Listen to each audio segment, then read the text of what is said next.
नमस्कार दोस्तों, 13 अप्रैल साल 2029 1000 फीट से ज्यादा बड़ा एस्ट्रॉयड अपोफिस धरती के बहुत बहुत करीब से गुजरेगा।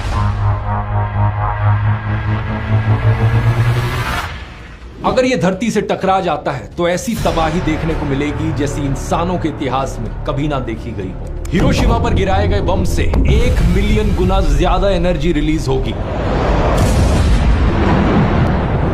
100 मीटर ऊंची वेव्स उठेंगी सुनामी की और पूरे के पूरे शहरों का सफाया हो जाएगा। लेकिन इतना ही नहीं, 12 जुलाई साल 2038 को एक और एस्ट्रॉयड धरती से टकरा सकता है और इस पोस्ट को देखिए, इसके टकराने का 72% चांस है। नासा ने ऑलरेडी अलर्ट इशू कर दिया है और अपनी प्लैनेटरी डिफेंस एक्सरसाइज शुरू कर दी है। आगे इस पोस्ट को देखिए, सिर्फ कुछ ही हफ्ते पुरानी है। नासा के चीफ के बाद अब इसरो के चीफ ने वार्निंग दी है, हम सब एक्सटिंक्ट हो सकते हैं। अरे बाप रे, एक अर्थ डिस्ट्रॉइंग एस्ट्रॉयड बड़ी तेजी से धरती के करीब बढ़ रहा है। इसरो चीफ का कहना है कि मार्स पर माइग्रेट करना एक ऑप्शन है और सारी ग्लोबल स्पेस एजेंसीज इस पर काम कर रही हैं। आखिर कितनी सच्चाई है इन खबरों में? एग्जैक्टली कौन कौन से सबसे खतरनाक एस्ट्रॉयड्स हैं धरती के लिए और नासा का यहां पर क्या प्लान चल रहा है? आइए समझते हैं इन सारी चीजों को गहराई से आज के इस वीडियो में।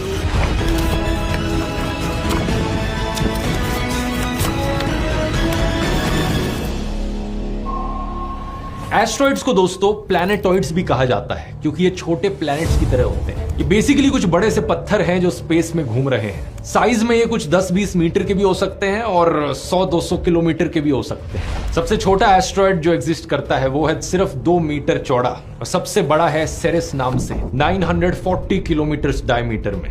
ज्यादातर एस्ट्रॉइड्स हमारे सोलर सिस्टम में मार्स और जुपिटर के बीच मौजूद एस्ट्रॉइड बेल्ट में पाए जाते हैं, जहां पर मिलियंस में एस्ट्रॉइड्स मौजूद हैं। जो इस एस्ट्रॉइड बेल्ट की ड्राइंग की जाती है हमारी टेक्स्ट बुक्स में, वो कुछ इस तरीके से करी जाती है और इसे देखकर आपको लगता होगा कि एस्ट्रॉइड्स एक दूसरे के बगल में इतने सारे घूम रहे हैं, लेकिन असलियत में जो एवरेज डिस्टेंस है किन्हीं भी दो एस्ट्रॉइड्स के बीच में, वो 1 मिलियन किलोमीटर से भी ज्यादा है। अब होता क्या है, कई बार ये एस्ट्रॉइड्स इस बेल्ट से दूर निकल जाते हैं और धरती के करीब आ जाते हैं। ऐसे केस में हम इन्हें नियर अर्थ ऑब्जेक्ट्स करके पुकारते हैं, शॉर्ट में कहा जाए NEOs।